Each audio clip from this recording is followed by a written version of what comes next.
समन्ता चक्रवालेषु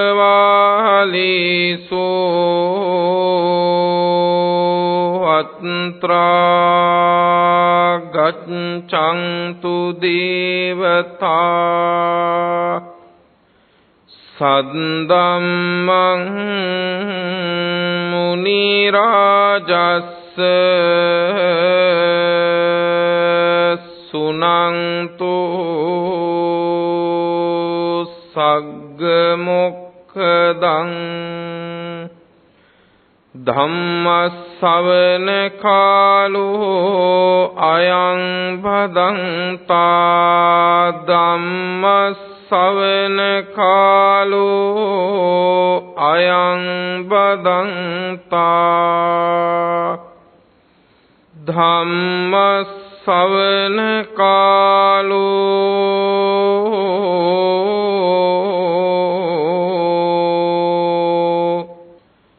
अयं भदन्ता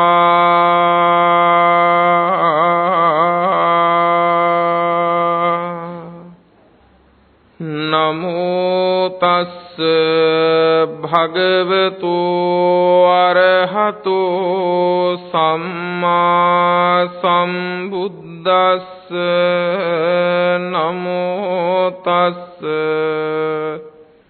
भगवतो अरहतो सम्मा सम्बुद्धस्स नमो तस्स भगवतो अरहतो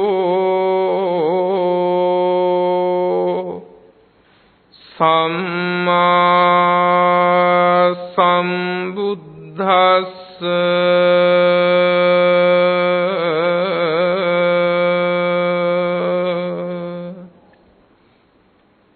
सद्धर्म श्रवणाभिलाषी श्रद्धा बुद्धि संपन्न वासनावंत पिन्वतुनि अदත් सिद्धवන ධම්මානුපස්සනා උතුම් ධර්ම දේශනා මාලාවේ තවත් එක් දේශනාවක් ඊ타ම ධර්ම ගෞරවයෙන් ශ්‍රවණය කරන්නටයි සූදානම් වෙන්නේ. පින්වතුනි, අපි සියලු දෙනාටම මේ ලැබී තිබෙන්නා වූ නිමේෂය හරීම දුර්ලභ මොහොතක්, දුර්ලභ අවස්ථාවක්. ඒ වගේම ඒ දුර්ලභ මොහොත, ඒ දුර්ලභ නිමේෂය වේගයෙන් ගෙවෙමින් පවතිනවා. ඵල ධර්මින් හෝ ඵල නොධර්මින් හෝ ගෙවෙන්නේ දුර්ලභම වූ ක්ෂණයක්. ශාසනයක් ඇතුලේ අපි මොන තරම් කාරණාවන් අපිට හිතෙන හැඟෙන තැන් වලින් කතා කළත් වැඩක් නැහැ.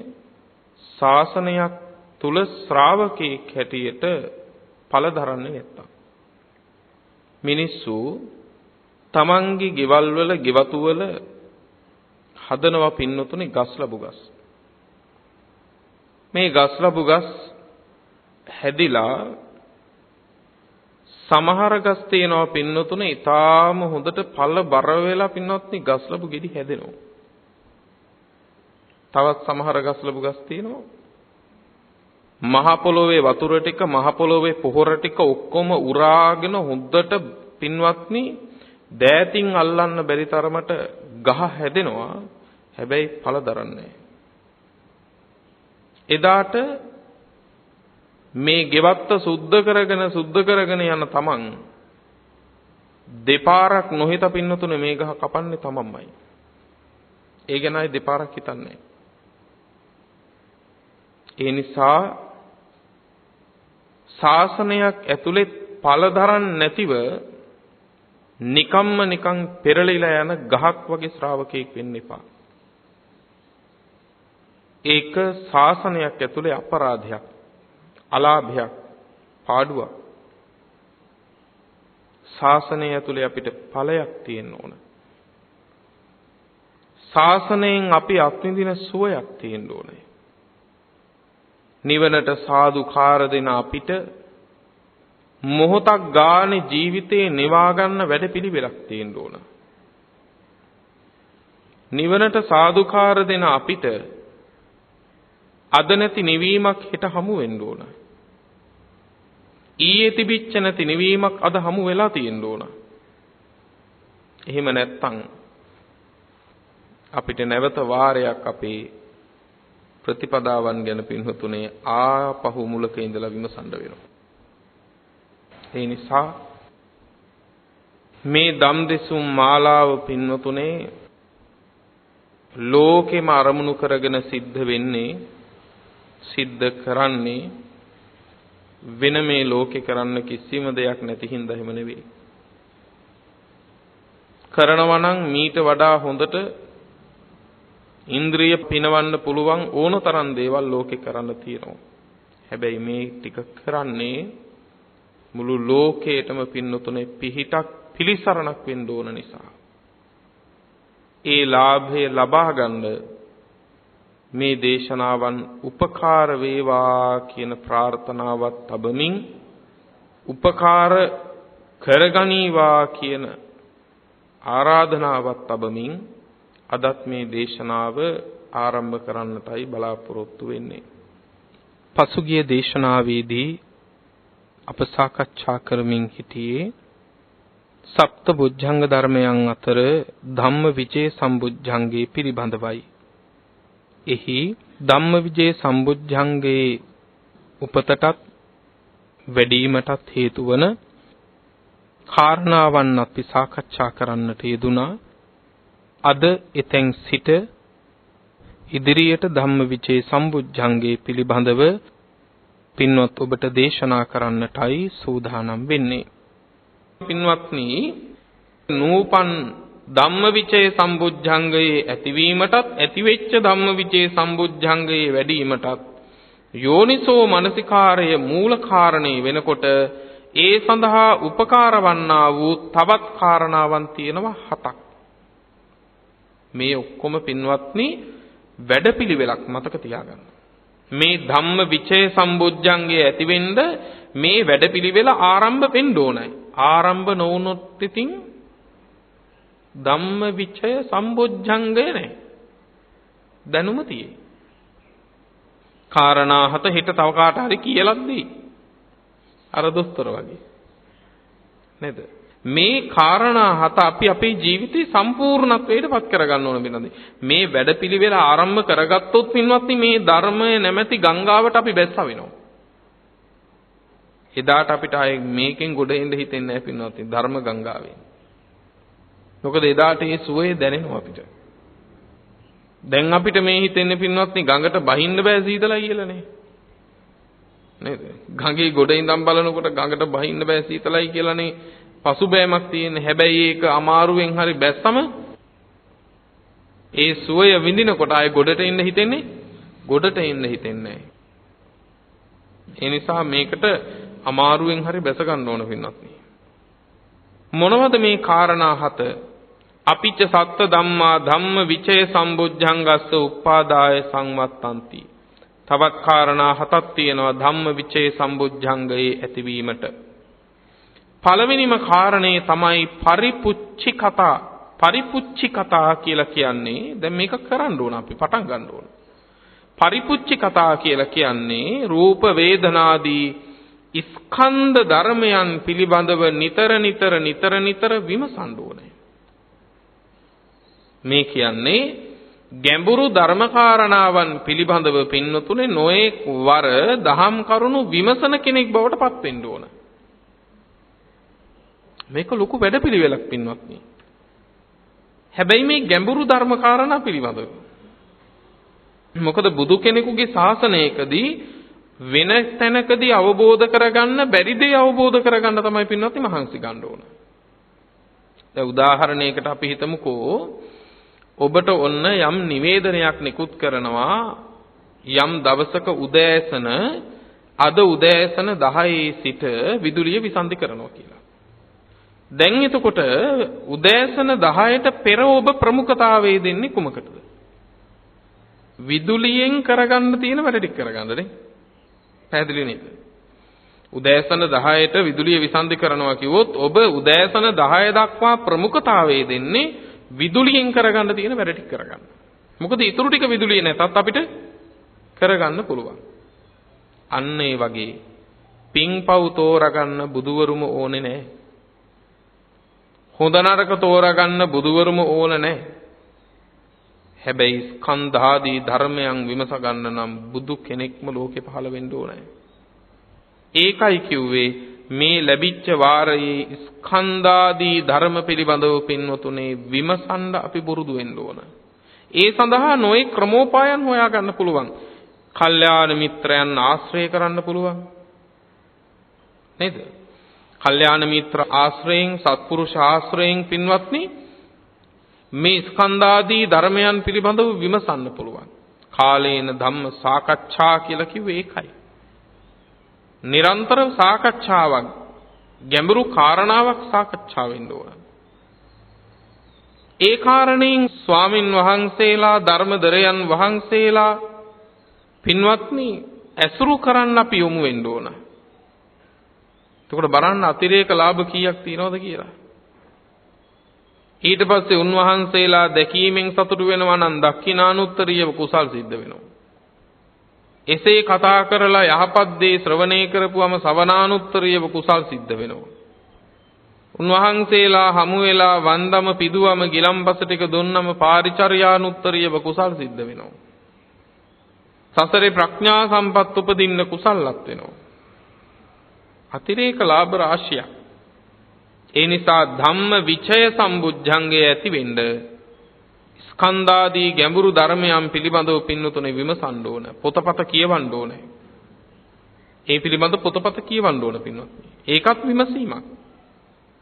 යම් ඒ පිළිබඳ වැටහීමක් අවබෝධයක් දැනුමක් තියෙන උත්තමයෝ ඉන්නවා නම් ගිහි පැවිදි කවුරු හරි ඒ අයගෙන් ඒ ලැබිච්ච නිමේෂෙන් කාරණාවක් අහලා දැනගන්න ඕන. කාරණා විමසන්න ඕන. එසේ විමසද්දී යම් ගැටලු සහිත වූ තැන් නැවත දැනුගත් අය හමු වෙමින් පින්නතුනේ විමසා ගන්න ඕනේ. මේ ධර්මයෙන් බැහැර වෙන්නම බෑ පින්වත්නි. මේ ප්‍රතිපදාවේදී ධර්මය මුල් කරගත්තු වැඩපිළිවෙලක්ම අපේ ජීවිත තුළ ක්‍රියාත්මක වෙන්න ඕන. පළවෙනි කාරණේ එතකොට ධම්ම විචේ සම්බුද්ධංගය ඇති වෙන්නේ මොකද්ද? පරිපුච්චි කතා. පරිපුච්චි කතා කිව්වේ මොකද්ද?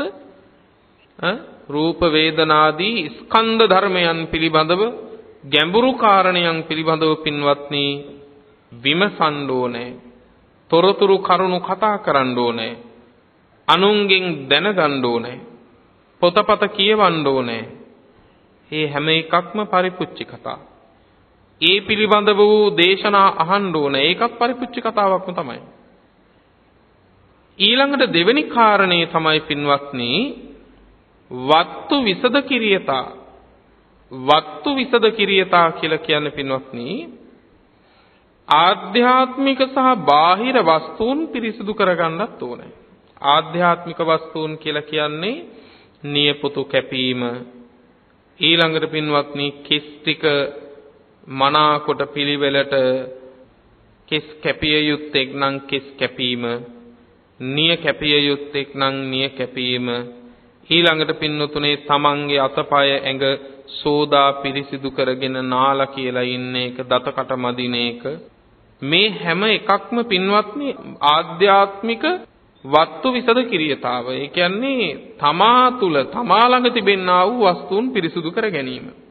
ධම්මවිචේ සම්බුද්ධංගයේ ඇතිවෙච්ච ධම්මවිචේ සම්බුද්ධංගයේ වැඩෙන්න එක කාරණයක් ඕක. මොකද්ද? තමන්ගේ පිරිසිදුකම, පිළිවෙල. තමන්ගේ පිරිසිදුකම සහ පිළිවෙල. එක බාහිර වත්තු විසද කිරියතාවය. ඒ කියන්නේ තමන් පරිහරණය කරන දේවල් වල පිරිසිදුකම සහ පිළිවෙල.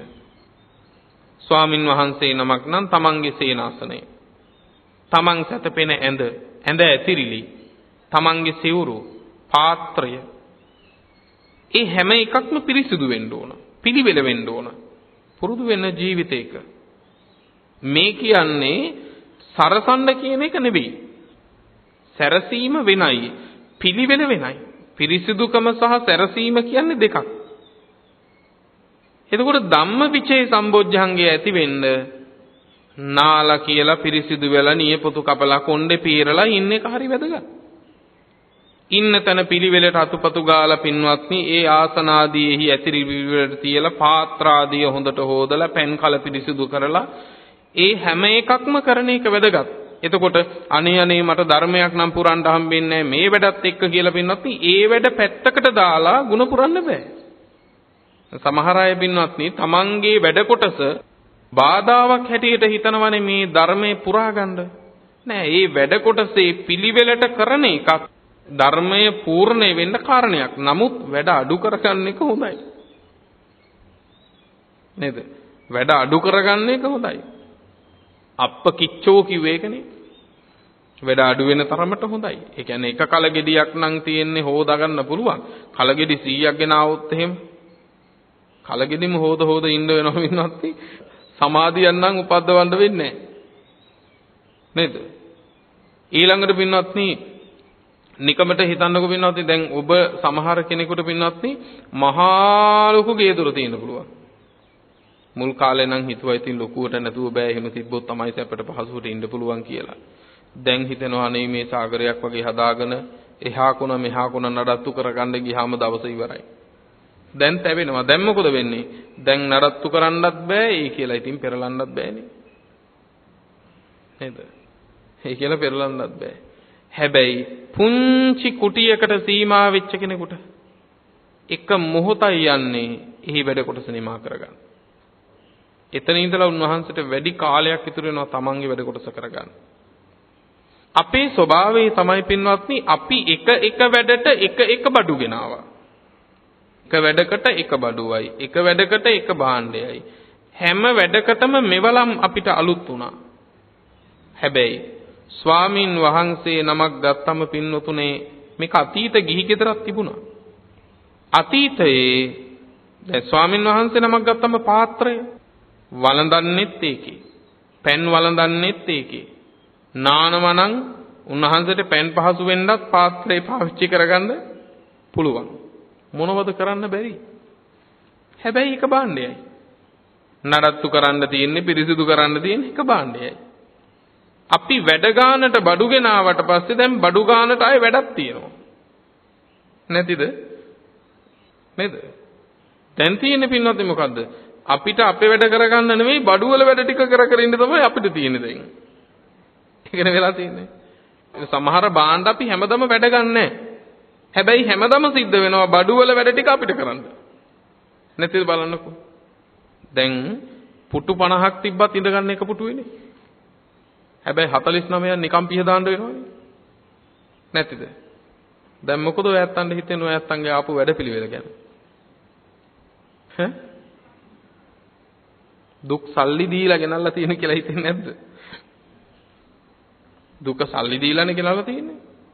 කරදර සල්ලි දීලා ගෙනල්ලා තියෙන්නේ. කරදර ණයක් වෙලා කියනවා පින්නොත්නි අපි. මාසිකව ගෙවන්නම් කියලා හරි කරදර කියනවා ගෙදර. මාසෙන් මාසෙට ගෙවාගෙන යන්නම් කරදර ටිකට.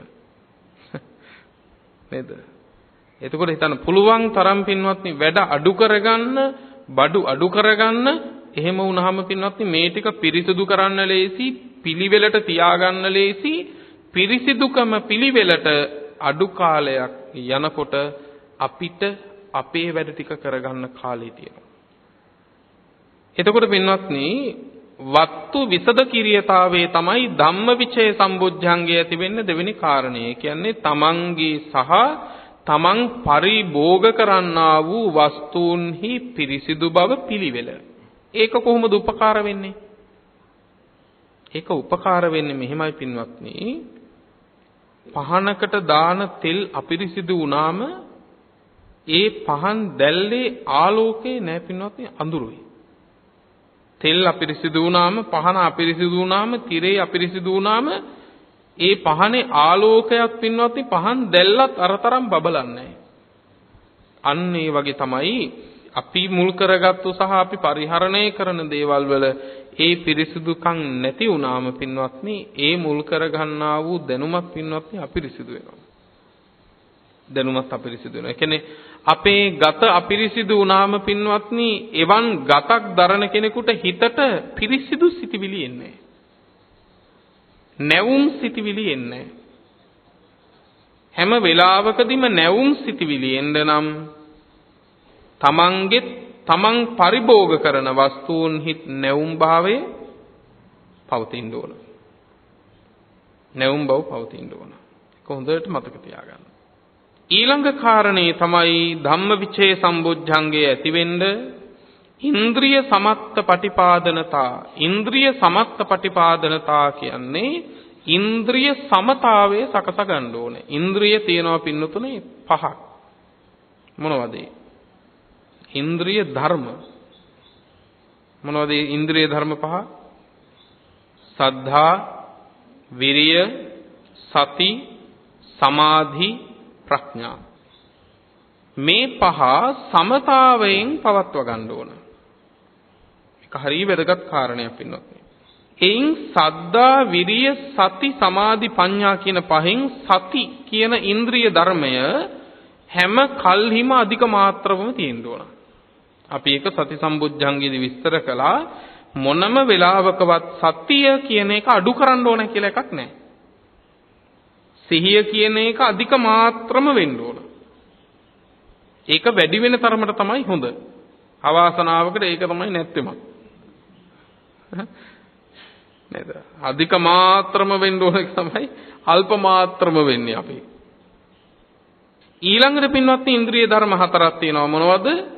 සද්ධා, විරිය, සමාධි, ප්‍රඥා. සද්ධාවත් අන්තිමට කිව්ව ප්‍රඥාවත් සමව පිහිටන්න ඕන. සමතාවින් පවද සද්ධාව අධික මාත්‍ර වෙලා ප්‍රඥාව හීන වුණොත් ඔහු ඇසුරු කරන්නේ මෝඩ පක්ෂයයි. පැහැදිලිද? ඒ නිසා විමසීමකින් තොරව හැමදේම අදාහ ගන්නවා. ඊළඟට පින්නතුනේ ශ්‍රද්ධාව හීන වෙලා ප්‍රඥාව අධික මාත්‍ර වුණොත් එහෙම ඔහු ඇසුරු කරන්නේ කෛරාටික පක්ෂයයි. එතකොට හැම දෙයක්ම ශ්‍රද්ධාවෙන් දරා ගන්න ඕන දේවල් තියෙනවා. ඒව ගැන තර්ක වාද කර නැහැ. ඕක මෙහෙම වුණාම හොඳයි කියලා පින්වත්නි තර්කයෙන් පින්වත්නි ඔහු අසීරුවටපත් වෙනවා. මේ එකක් ගානේ නීවරණ ධර්මයටපත් වෙනවා පින්වත්නි. ඊළඟට පින්වත්නි සමාධි සහ විරිය කියන දෙකෙන් විරිය අධික මාත්‍ර වෙලා පින්වත්නි සමාධිය හීන වුණොත් උද්දච්ච කුක්කුච්ච නීවරණයට අහු වෙනවා. වීරිය හීන වෙලා සමාධිය අධික මාත්‍ර වුණොත් තීන මිද්දට අහු වෙනවා. පැහැදිලි නේද? එතකොට මේ දෙකම සමතාවෙන් පවතින්න ඕන. මේ විදිහට ඉන්ද්‍රියයන්ගේ සමතාවය පින්නතුනේ පවත්වා ගන්න ඕන. ඒක තමයි ධම්ම විචය සම්බුද්ධංගයේ ඇතිවීමට උපකාර වන්නා වූ තුන්වෙනි කාරණය ඉන්ද්‍රිය සමත්ත පටිපාදනතා කියුවේ ඒක. හතරවෙනි කාරණය දුප්පඤ්ඤ පුද්ගල පරිවර්ජනා. දුෂ්ප්‍රාඥ පුද්ගලයෝ බැහැර කරන්න ඕනේ. අපි පෙර සඳහන් කළා ආශ්‍රයෙන් අදහස් බෝ වෙනවා කියලා. ඇසුරු කළාම ඒ අදහස් වලට අපි නතු වෙනවා පින්නතුනේ ඇතැම් විටකදී. නේද? හරියට මොන වගේද? පින්වත්නි යම් කිසි විදිහකින් අල්මාරියකට කපුරු බෝල දාලා ඇඳුම් දැම්මොත් එහෙම එක කලක් යනකොට කපුරු බෝල වල තිබුණු සුවඳ එනවා ඇඳුම් වල. පැහැදිලි නේද? එතකොට ආශ්‍රය නිසා අපේ අදහස් පින්වත්නි ඌව මාරු වෙනවා. දැන් උදාහරණයකට අපි හිතමු යම් පුරුෂයෙක් ඉන්නවා ස්වාමින් වහන්සේලාගේ හොඳක් දකින්නෙම නැහැ හරියට දුස් නගනවා. දැන් මේ පුරුෂයා විවාහ වෙලා ඒ නිවසට එන කාන්තාව ටික දවසක් බලනවා මේ මොකද්ද මේ වෙන්නේ කියලා. තව ටික කාලයක් යනකොට පින්නතුනේ මොකද වෙන්නේ? ස්වාමියාත් එක්ක එකතු වෙලා බනින්න පටන් ගන්නවා. ස්වාමියාත් එක්ක එකතු වෙලා දුස්නා ගන්න පටන් ගන්නවා. ඒක එහෙම තමයි කියලා පින්නත් ඇයි අර එකට හිටියනේ අදහස සම වෙනවා නේද? අදහස් බෝ වෙනවා පින්නත් අදහස් වලට එකතු වෙනවා. ඊළඟට ඒ අයගේ දරුවන්ගේ ස්වභාවය මොකද්ද වෙන්නේ? දරුවෝ નિરાයාසයෙන්ම පින්වත්නි ඒක හොඳට තේරුම් ගන්න පුළුවන් අවස්ථාවක් තමයි පින්වත්නි ඡන්ද බලයේ තියෙන දෙමව්පියෝ ඉන්නවනේ. ඡන්ද බලයේ තියෙන දෙමව්පියන්ගේ ඡන්ද බලය අහිමි දරුවෝ ඉන්නවා 7 වසරේ 8 වසරේ 18 සම්පූර්ණ වෙලත් නැහැ ඡන්දේ දාන්න. ඒ වුණාට ඒ දරුවන්ටත් පක්ෂයක් තියෙනවා. කාගේ පක්ෂේද? ඡන්ද බලය හිමි දෙමව්පියන්ගේ පක්ෂය. එතන ඉඳලා එයා ඒ පක්ෂ වලින් කරගත්තු දෙයක්වත් නැහැ, නායකයෝ කවුද කියලා දන්නෙත් නැහැ, පාලකයෝ කවුද කියලා දන්නෙත් නැහැ. හැබැයි එයා හැම වෙලාවකදීම ඒ පක්ෂේ පැත්තේ තමයි ඉන්නේ. බලන්නකෝ පින්නත් එහෙම එකක් නැද්ද? මේකක් තියෙන. එයා දන්නේ මොකුත්. නමුත් අදහස් පින්වත්නි බෙදිලා යනවා. ඒවා ගන්නවා. බෝ වෙනවා. බෝ වෙනවා පින්වත්නි. එතකොට දැන් මතක තියාගන්න දුෂ්ප්‍රඥ පුද්ගලයෝ පින්වත්නි අපි බැහැර කරන්න ඕන. මෙතන දුෂ්ප්‍රඥ පුද්ගලයා කියන්නේ කාටද?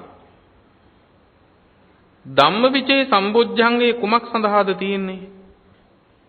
පින්වත්නි චතුරාර්ය සත්‍ය ධර්මයේ විමසීම තමයි ධම්මවිචේ සම්බොජ්ජංගේ කියන්නේ. එහෙනම් මෙතන මේ දුෂ්ප්‍රඥ පුද්ගලයෝ කියලා කියන්නේ චතුරාර්ය සත්‍ය අවබෝධයේ පිණිස යම් වමනාවක් නැති, චතුරාර්ය සත්‍ය ධර්මයේ පිළිබඳව පින්වත්නි වැටහීමක් නැති, පිළිගන්නේ නැති, මේ අනිත්‍ය අනිත්‍ය හැටියට වටහාගත්තු නැති, අනිත්‍ය දේවල් නිට්ටයයි කියලා ගන්න, දුක් සහිත දේ සැපයි කියලා ගන්න, මගේ නොවන දේ මගේ කියලා ගන්න අය තමයි මෙතන දුෂ්ප්‍රඥයෝ කියන්නේ. පැහැදිලිද? දැන් අපි වීරිය කරන්නේ මොකටද? චතුරාර්ය සත්‍ය පිළිබඳව පින්වත්නි විමසීම. ඒ විමසීමේදී දුෂ්ප්‍රඥයෝ වෙන්නේ පින්නතුනේ චතුරාර්ය සත්‍ය පිළිබඳ විමසීමක්, අවබෝධයක්, වැටහීමක් නැති අය. දුක දුක හැටියට පිළිගන්නේ නැති අය. ඒ අය තමයි මෙතෙන්දි දුෂ්ප්‍රඥයෝ වෙන්නේ. නේද? මේ සසරේ ස්කන්ධයන්ගේ ಗುಣ කියන අය, මේ මම මගේ කියන සංකල්පය තුල බැහැගත් අය. ඒ අය තමයි මෙතන දුෂ්ප්‍රඥයෝ කියලා කියන්නේ. ඒ අයව බැහැර කරන්න ඕන. ඒ අයව බැහැර කරන්න ඕන. ඊළඟට පඤ්ඤවන්ත පුද්ගල සේවනතා, ප්‍රඥාවන්ත පුද්ගලයෝ ඇසුරු කරන්න ඕන. අනිත්‍ය පිළිබඳ කතා කරන, දුක පිළිබඳව කතා කරන, ස්කන්ධ ධාතු ආයතන ආදී ගැඹුරු කාරණාවන් පිළිබඳව සාකච්ඡා කරන අය, ඒ පිළිබඳ විමසන අය, ඒ පිළිබඳව පොතපත කියවන අය, ඒ අය පින්වත්නි ඇසුරු කරන්නත් ඕන. ඒ අය ඇසුරු කරන්න පටන් ගන්න ඕන. ඒ අය ඇසුරු කිරීමෙන් ඒ අය එක්ක කතා කරන හැම වාරයකම අර පළවෙනි කාරණේ හමු වෙනවා. මොකද්ද? පරිපුච්චි කතාව. ස්කන්ධාදී ධර්මයන් පිළිබඳ කතා බහ කරන්න ලැබෙනවා. හැබැයි ඒ කතා බහ කරන්න ලැබෙන්නේ දුෂ්ප්‍රඥයෝ ඇසුරු කළොත් නෙවෙයි. කවුරු ඇසුරු කළොත්ද? ප්‍රඥාවන්තයෝ ඇසුරු කළොත්. දැන් පේනව නේද මේ කාරණා හතත් එකකට එකක් උපකාරද නැද්ද? එකකට එකක් උපකාරයි. ඊළඟට කියනවා ගම්භීර ඥානචර්ය පච්චවෙක්කනතා. ගම්භීර ඥානචර්ය පච්චවෙක්කනතා කියන පින්වත්නි රූප වේදනාදී ස්කන්ධ ධර්මයන්හි නිරන්තරවම පින්වතුනේ තමන්ගේ නුවණ හසුරුවන්න ඕනේ. ස්කන්ධ ධාතු ආයතනාදී පිළිබඳව ස්කන්ධ ධාතු ආයතනාදී පිළිබඳව පින්වත්නි තමන්ගේ නුවණ මෙහෙවන්න ඕනේ. ඒ නුවණ මෙහෙවීම තමයි පින්වත්නි මෙතන කියන්නේ, මේ පිළිබඳ විමසීම තමයි මෙතන කියන්නේ ගම්බීර ඥානචර්ය පච්චවෙක්කනතා කියලා. ඊළඟ කාරණේ කියනවා පින්නතුනේ තදදි මුත්තතා. තදදි මුත්තතා කියන්නේ චතුරාර්ය සත්‍ය ධර්මයේ විමසීම පිළිබඳවම ධම්මවිචය සම්බොජ්ජංගය ඇති කර ගැනීම කෙරෙහිම තමන්ගේ හිත නමා ගන්නත් ඕනේ. තමන්ගේ හිත නමා ගන්න ඕනේ. ඒ කියන්නේ මම මේ ධර්මය ගැන විමසීමක් ආරම්භ කරනවාමයි, ඒ විමසීම කරනවාමයි කියලා හැම වෙලාවකදීම එතනින් හිත ගලව ගන්න හොඳ නැහැ. ඒ විමසීම තුලම ඉන්න තමන්ගේ හිත දැඩි කරගන්න ඕන. එතකොට ධම්මවිචය සම්බුද්ධංගේ කියන්නේ මොකද්ද? චතුරාර්ය සත්‍ය ධර්මයේ විමසනවා කියන කාරණේ නිසායි ධම්මවිචේ සම්බුද්ධංගය කියන්නේ එකී ධම්මවිචේ සම්බුද්ධංගයේ ඇතිවීමට ආහාරයේ බවට මූල කාරණේ බවට පත් වෙන්නේ කුසල කුසල කර්ම, වැරදි නිවැරදි කර්ම, සුදු කළු කර්ම පිළිබඳව සිහිනුවණින් මෙනෙහි කිරීමයි. එසේ සිහිනුවණින් මෙනෙහි කිරීම යෝනිසෝ මනසිකාර්ය මූලික කාරණේ වෙනකොට ඊට උපකාර වන්නා වූ තවත් කාරණාවන් තියෙනවා කිව්වා 7ක්. එයින් පළවෙනි කාරණේ කිව්වා පරිපුච්චි කතාව. ස්කන්ධ ධාතු ආයතන ආදී පිළිබඳ විමසීම. 2 වත්තු විසද කිරියතා. ආධ්‍යාත්මික බාහිර වස්තුන් පිරිසිදු පිළිවෙල බවට පත් කරගෙන කටයුතු කිරීම. ඊළඟට ඉන්ද්‍රිය සමත්ත ප්‍රතිපාදනතා. පංච ඉන්ද්‍රිය ධර්මයන් සමතාවයෙන් පවත්වා ගැනීම. දුප්පඤ්ඤ පුද්ගල පරිවර්ජනා. දුෂ්ප්‍රාඥ වූ පුද්ගලයන් බැහැර කිරීම. පඤ්ඤවන්ත පුද්ගල සේවනතා. ප්‍රඥාවන්ත පුද්ගලයන් සේවනය කිරීම. ගම්බීර ඥානචර්ය පච්චවේක්කනතා. ස්කන්ධ ධාතු ආයතන ආදී ගැඹුරු ධර්මයන් පිළිබඳව තමන්ගේ නුවණ මෙහෙයවීම. ඒ ගැන විමසීම, සිහි කිරීම. තදදි මුත්තතා. ඒ කියන්නේ ධම්මවිචේ සම්බුද්ධංගය ඇති කර ගැනීම පිණිසම තමන්ගේ සිත නතු කර ගැනීම, පවත්වා ගැනීම. දැන් පින්වත්නි, එසේ ධම්මවිචය සම්බුද්ධංගය ඇති කර ගැනීමේදී මුලින්ම බුද්ධංගය හැටියට අපි කතා කළේ මොකද්ද? සති සම්බුද්ධංගය. සති සම්බුද්ධංගය තියුණු ලෙස සිහිය පවත්වා ගන්නේ නැති කෙනෙක් මේ චතුරාර්ය සත්‍ය පිළිබඳ විමසීම ආරම්භයිද? ඒක වෙන්නේ නැහැ පින්වත්. ඒ නිසා දැන් තේරුම් ගන්න, සති සම්බුද්ධංගය උපන්න කෙනා නිරායාසයෙන්ම පින්වතුනේ යොමු වෙනවා ධම්මවිචයට. ධම්මවිචයට යොමු වෙනවා. සතිය කියන එක නැතුව ධම්මවිචේ නම් කරන්න හම්බෙන්නේ නැහැ පින්වත්නි. ඒ කියන්නේ සිහියක් නැතුව චතුරාර්ය සත්‍ය විමසනවා කියන එකක් ඒක කරන්න බෑ. ඇයි? එකඟ වූ සිතකින්මයි ධම දකින්නේ. වික්කිත්ත චිත්තෝ නේකග්ගෝ සද්දම්මං නච පස්සති. විසිරිච්ච හිතකින් ධම දකින්න බෑ පින්වත්නි. අරමුණට එකඟ කරගත්ත හිතක් වෙන්න ඕන. එහෙම වුණොත් තමයි ධර්මයේ දකින්න පුළුවන්, විනිවිද දකින්න පුළුවන්. දැන් උදාහරණයකට බලන්න. වතුර කියන එක පින්වත්නි විහිදිලා යන දෙයක්. වතුර විහිදිනවා. හැබැයි ඒ වතුරම එකම සිදුරකින් පින්වත්නි පිට කරපුවාම වතුරෙන් පින්වත්නි ඕනම ඝන දෙයක් වුණත් පින්වත්නි කපලා දාන්න පුළුවන්. කෑලි කරලා දාන්න පුළුවන්. අන්න ඒ වගේ එකඟ කරගත්තා වූ සිතකින් තමයි පින්නතුනේ අවිද්‍යාව කැලි කරන්න පුළුවන්. පැහැදිලිද? එකඟ කරගත්තු සිතකින්ම තමයි ධම දකින්න පුළුවන්, අවිද්‍යාව පලන්න පුළුවන්. විදුලි පන්දමක් ආලෝකයේ විහිදෙනවා. නමුත් විදුලි පන්දමක හිස කොටසෙන් කරන්න පින්නතුනේ විසිරෙන ආලෝකය දකින්න ඕන දේ වෙත යොමු කරන්න පුළුවන් වෙන්න ඉලක්කගත කරනවා. අපේ හිතත් විදුලි බල්බයක් වගේ එළිය තියෙනවා විසිරිලා. නේද? හැබැයි දැන් සිහිය පවත්වපුවම තමයි අපිට අරමුණෙහි ඒ නුවණ යොදන්න පුළුවන් වෙන්නේ. ඕනම දුරක තියෙන දෙයක් එතකොට විදුලි පන්දමෙන් බලා ගන්න පුළුවන් වගේ දැකිය යුතු චතුරාර්ය සත්‍ය පින්වත්නි එකඟ වූ සිතකින්ම තමයි පින්වතුනේ බලන්න පුළුවන්, දකින්න පුළුවන්. වෙන කරන්න දෙයක් නැහැ. ඊළඟ සම්බොජ්ජංග ධර්මයේ තමයි පින්වත්නි විරිය සම්බොජ්ජංගය. විරිය සම්බොජ්ජංගය. විරිය කියන්නේ ආරෂ්ඨාංගික මාර්ගයේ මාර්ග අංගයක්. ඉන්ද්‍රිය ධර්මවල එක ඉන්ද්‍රිය ධර්මයක්. බල ධර්මවල පින්වතුනේ බල ධර්මයක්. පාරමී ධර්මවල පාරමී ධර්මයක්.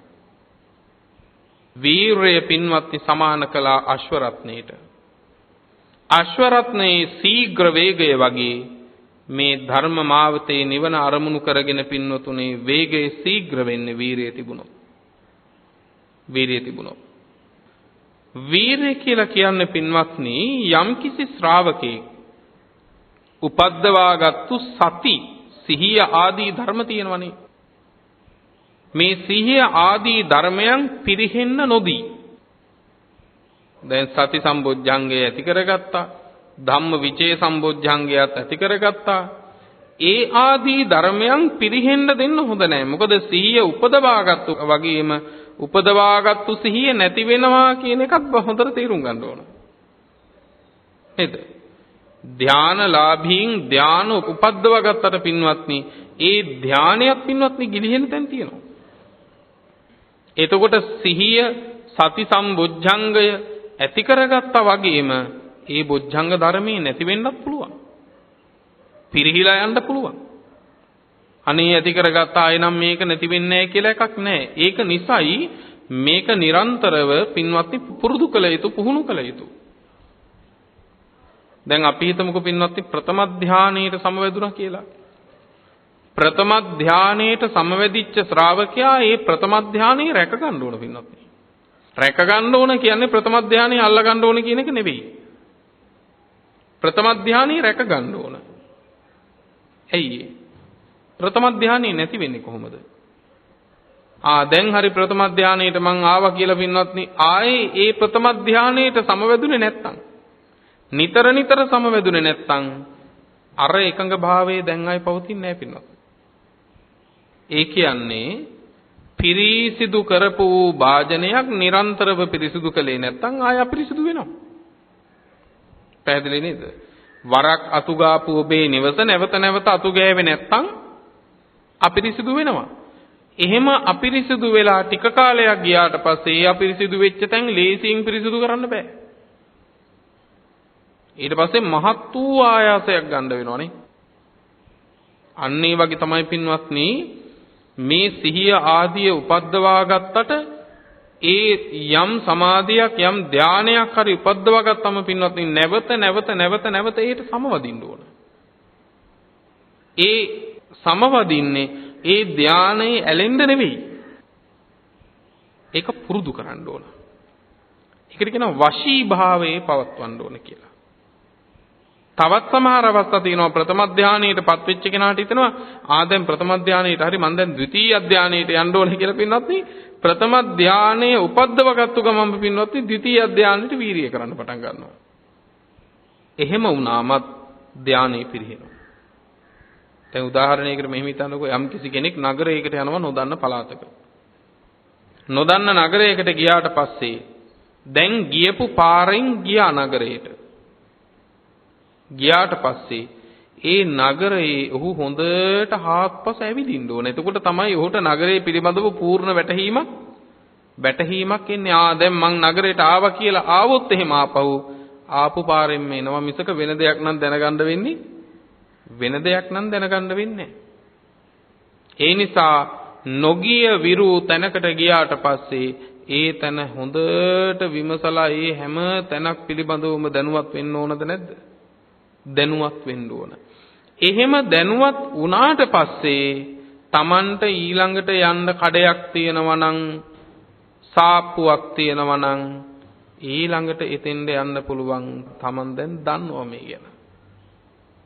ඒ වගේ ද්විතීය ධානයට යන්න පුළුවන්. පැටහුණාද මේ කිව්ව කාරණේ?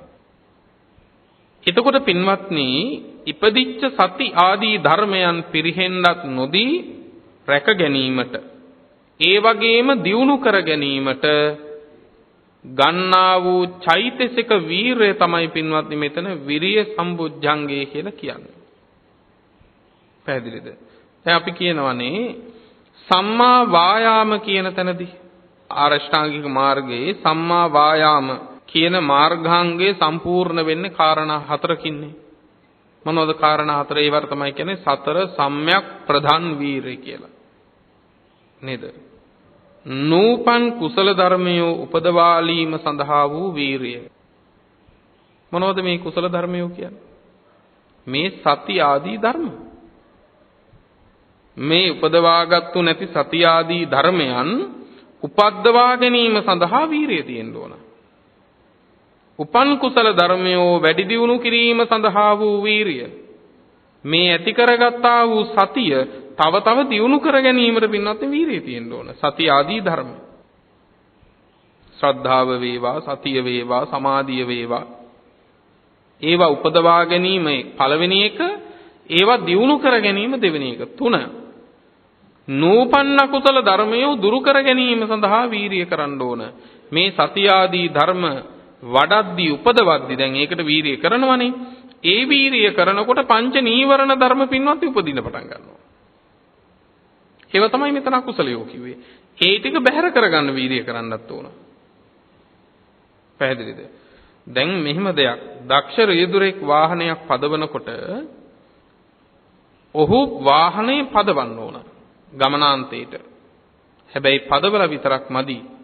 අතර මගදී තමන්ට අනතුරක් කරන්න එන හැම අනතුරකින්ම ඌට සිද්ධ වෙනවා මේ වාහනේ බේරගන්න. නේද? වෙනත් යාන වාහන තමන්ට හැපෙන්න ඉන්න පුළුවන්. මිනිස්සු පාරට පනින්න පුළුවන්. එහෙම වුණාම මේ රියදුරාට සිද්ධ වෙනවා වාහනය පදවනවා වගේම වාහනය බේරගෙන යන්න.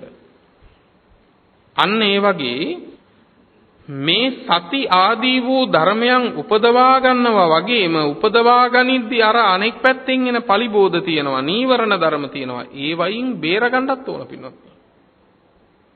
ඒ වයින් බේර ගන්නත් ඕන. එතකොට ඒවා බැහැර කර ගැනීම තමයි පින්වත්නි මෙතන ඊළඟ වීරිය කියන්නේ. නූපන් අකුසල ධර්මයෝ නූපදවාම ඉන්න ඕන. ඊළඟට උපන් අකුසල ධර්මයෝ දුරු කර ගන්න ඕන. බැහැර කර ගන්න ඕන.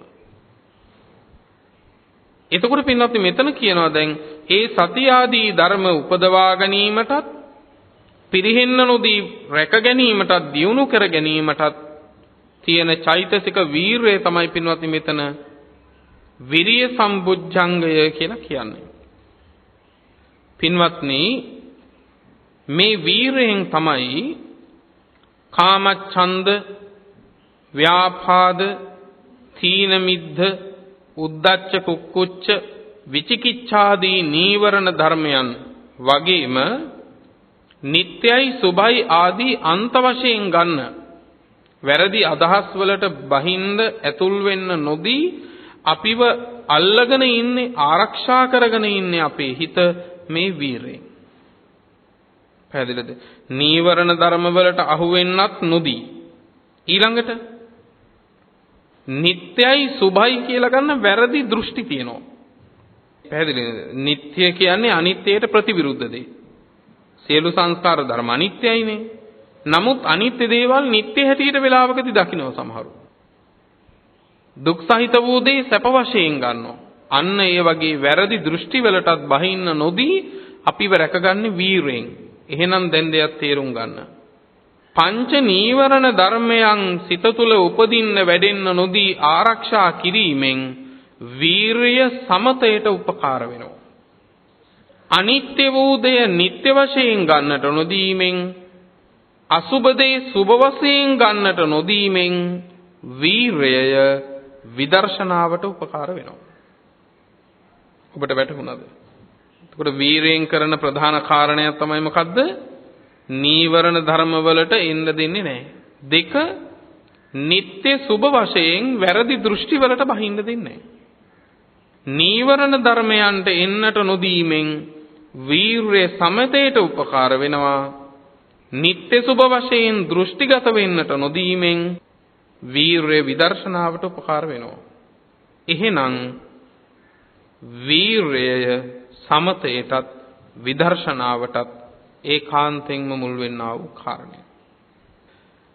සීලයක් පූර්ණේ කරද්දී චතුපාරිශුද්ධ සීලයක් තියෙනවනේ. අපි ඒක සති සම්බුද්ධංගයේදී සාකච්ඡා කළා. පාතිමෝක්ෂ සංවර සීලය, ඉන්ද්‍රිය සංවර සීලය, ඊළඟට ආජීව පාරිශුද්ධ සීලය සහ ප්‍රත්‍යසන්නිස්ෘත සීලය කියලා සීලයන් 4ක් තියෙනවා. මෙන්න මේ සීලයෙන් ආජීව පාරිශුද්ධ සීලය කියලා එකක් තියෙනවා. ආජීව පාරිශුද්ධ සීලය. ආජීව පාරිශුද්ධ කියන්නේ තමන්ගේ දිවි පැවැත්මේ පිරිසිදුභාවය. පිරිසිදු දිවි පැවැත්ම. ඒ ගැන විස්තර දීර්ඝයි. පින්වත්නි, පිරිසිදු දිවි පැවැත්මෙන් යුක්ත ආජීව පාරිශුද්ධ සීලය සම්පූර්ණ වෙන්න නම් වීරිය කියන කාරණේ තමයි පින්වත්නි මුල් වෙන්නේ. පැහැදිලිද? ආජීව පාරිශුද්ධ සීලය සම්පූර්ණ කරන්න වීරිය තමයි පින්වත්නි මුල් වෙන්නේ. ඇයි? අධාර්මිකව පින්වත්නි දිවි පවත්වන්නෙම නැහැ. දැන් ධාර්මිකයා කියන්නේ කවුද කියලා බැලුවොත් එහෙම කියන්නේ න අත්ථ හේතු න පරස්ස හේතු න පුත්ත මිච්ඡේ න ධනං න රට්ටං සෛච්ඡේය අධම්මේන සමිද්ධිමත්තනෝ නෛච්ඡේය අධම්මේන සමිද්ධිමත්තනෝ සසීලවා පඤ්ඤවා ධම්මිකෝසියා. එහෙමනේ ධාර්මික කෙනාව හඳුන්වන්නේ. දැන් මෙතන කියන්නේ ධාර්මික දිවි පැවැත්මේ පින්වත්නි ආජීව පාරිශුද්ධිය කියන්නේ. ඒ ආජීව පාරිශුද්ධිය පින්වත්නි ඇතිවීමට වීරය තමයි උපකාර වෙන්නේ. එතකොට කියන්නේ ඒකනේ න අත්ථ හේතු න පරස්ස හේතු.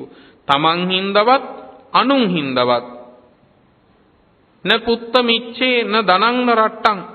දරුවෝ හින්දවත් ඊළඟට පින්වත්නි ධනය නිසාවත් රට රාජ්‍ය හින්දවත් න ඉච්ඡේය අධම්මේන සමිද්ධිමත්තනෝ.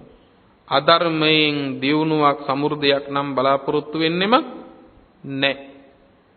ඒ කියන්නේ අධාර්මිකව ජීවත් වෙනවට වඩා ධාර්මිකව මැරෙන එක හොඳයි කියන තැනකට පින්වත්නි වීරිය පවතින්න ඕන. මේ අභියෝග එනකන් පින්වත්නි අපිත් හරි හොඳයි.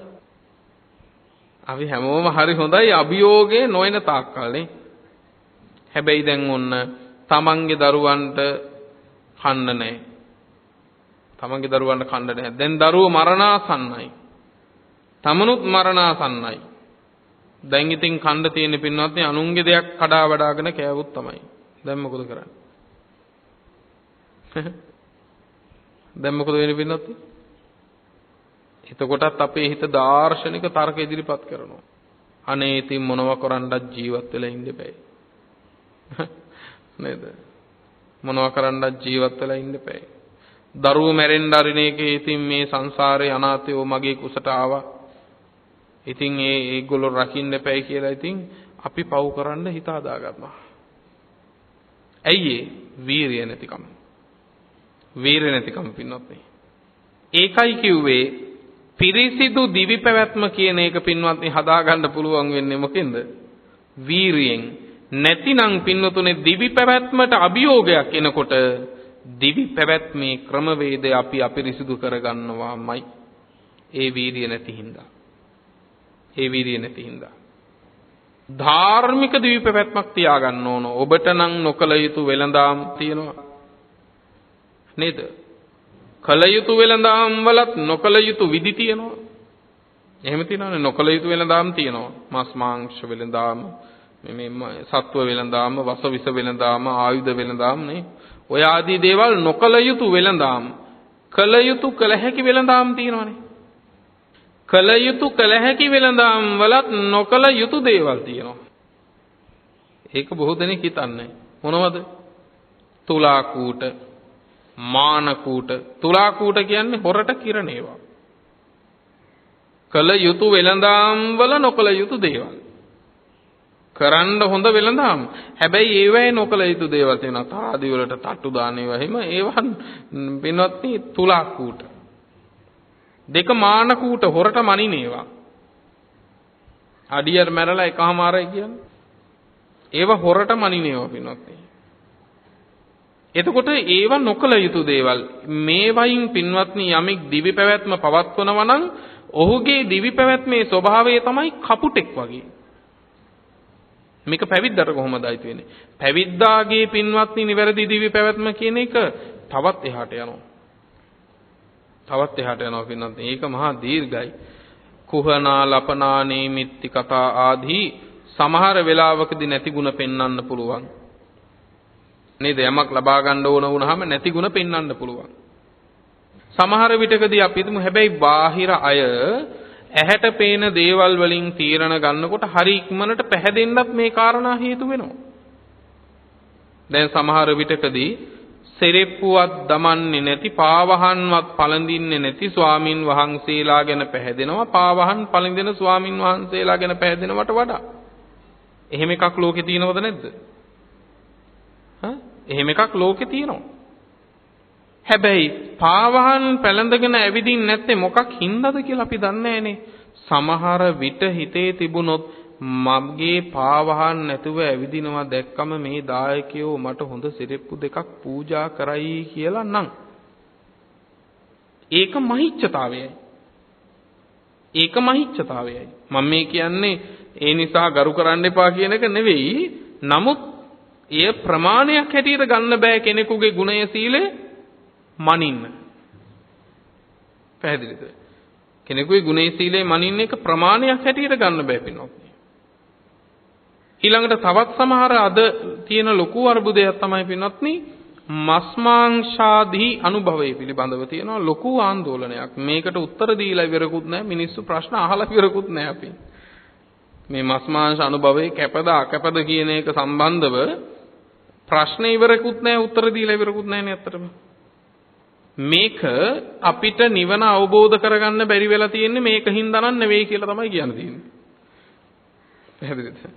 අපිට නිවන අවබෝධ කරන්න බැරි වෙලා තියෙන්නේ චතුරාර්ය සත්‍ය අවබෝධ කරන්න බැරි වෙලා තියෙන්නේ මෙන්න මේ කාරණේ හින්දායි කියලා නම් නෙවෙයි නේ. සමහර කෙනෙක් නැත්තම් හිතයි ඕක හින්දා තමයි අපිට චතුරාර්ය සත්‍ය අවබෝධ නොවෙන්නේ කියලා. එහෙම එකක් නැහැ පින්නත්. සදැහැති පින්නතුනි, ධම්මවිජය සම්බුද්ධංගේ නිමා කරමින් අද වීරය සම්බුද්ධංගයේ පිළිබඳව මූලික හැඳින්වීමයි මේ දේශනාවේදී සිද්ධ වන්නට යෙදුනේ. වීරිය සම්බුද්ධංගය ඇති කර ගැනීම පිණිස හේතු වන්නා වූ කාරණාවන්, උපකාර වන්නා වූ කාරණාවන් ආදී කරුණු පිළිබඳව පින්වත් ඔබට එළඹෙන ධම්මානුපස්සනා දේශනාවේදී දේශනා කරන්නට බලාපොරොත්තු වෙනවා. අදත් මේ දේශනාව සංවිධානය කළේ අපේ පින්වත් හේමක ඩයස් මහත්මයාණන්.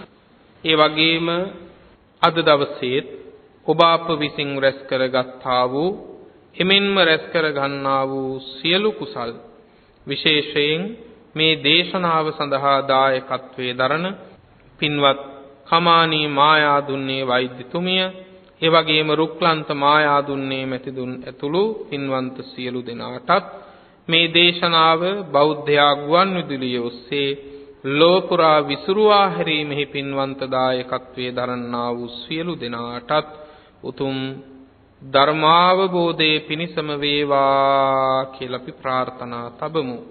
නමින් මියගිය සියලුම ඥාතීන්ටත් අපවත් වී වදාළ මහා සංඝරත්නයටත් මේ පින් ලැබේවා. සියල්ලෝ මේ පින් අනුමෝදන්ව සැපවත් වෙත්වා, නිවනින් සැනසෙත්වා කියලා සාදු කියලා පින් අනුමෝදන් කරමු. ධර්ම ශ්‍රවණය කළ සියලු දෙනාටත් නිදුක් නිරෝගී භව, චිරජීවනයේ සැප ජීවනයේ උදා වේවා. බුද්ධාදී උතුමන් නිවුණු සැනසුණු අමා මහ නිවන අපටත් මේ කුසල බලයෙන්ම ලැබේවා කියලා සාදු කියලා ප්‍රාර්ථනාවන් ඇති කර ගනිමු. ලොව සසුන සුරකින්න සියලු සම්මා දිට්ඨික දිව්‍ය රාජ මණ්ඩලයටත් මේ පින් ලැබේවා. පින් අනුමෝදන් වන දෙවියෝද ප්‍රාර්ථනීය බෝධීන් මුදුන්පත් කරගෙන නිවනින් සැනසෙත්වා කියලා සාදු කියලා දෙවියන්ටත් පින් අනුමෝදන් කරමු. ආකාසට්ඨා ච බුම්මට්ඨා දේවා නාග මහිද්దికා පුඤ්ඤං තං අනුමෝදිත්වා චිරං රක්ඛන්තු ලෝක සාසනං චිරං රක්ඛන්තු ධම්ම දේශනං චිරං රක්ඛන්තු ත්වං සදා. පුරා අවුරුදු 25ක් ලෝතුරා සම්මා සම්බුදුරජාණන් වහන්සේ ළඟ ඉඳලා උන්වහන්සේට සියාතින් උපස්ථාන කළ අග්‍ර උපස්ථායක වූ මහා පිං ඇති ආනන්ද මහරහතන් වහන්සේ පින්වතුනේ මෙහෙම ප්‍රාර්ථනාවක් කළා. දස බල සේලප්පභවා නිබ්බාන මහා සමුද්ද පරියංතා අට්ඨංග මග්ග සලිලා ජින වචන නදී චිරං වහතු. දස බල බුදුරජාණන් වහන්සේ නම් මහ පර්වතය මුදුනින් හටගත් අමා මහ නිවන නම් මහ සයුර කෙළවර කොට ඇති ආර්ය අෂ්ටාංගික මාර්ගය නම් සිසිල් දිය පිරුණු ඒ උතුම් තථාගත බුද්ධ වචනය නම් වූ ගංගාව අපමණ සත්වයින්ගේ අනන්ත සංසාර දුක්ගිනි නිවාලමින් තව බොහෝ කල් ගලා බසේවා. ආශිර්වාද කරන තුරු වන්දනා කරගන්න. අභිවාදන සීලිස්ස නිච්ඡං බුද්ධාපචායිනෝ චත්තාරෝ ධම්මා වඩ්ඩන්ති ආයුවන්නෝ සුඛං බලං ආයුරාෝග්‍ය සම්පatti සග්ග සම්පatti මේවච අතෝ නිබ්බාන සම්පatti හිමිනාතේ සමිජ්ජතු.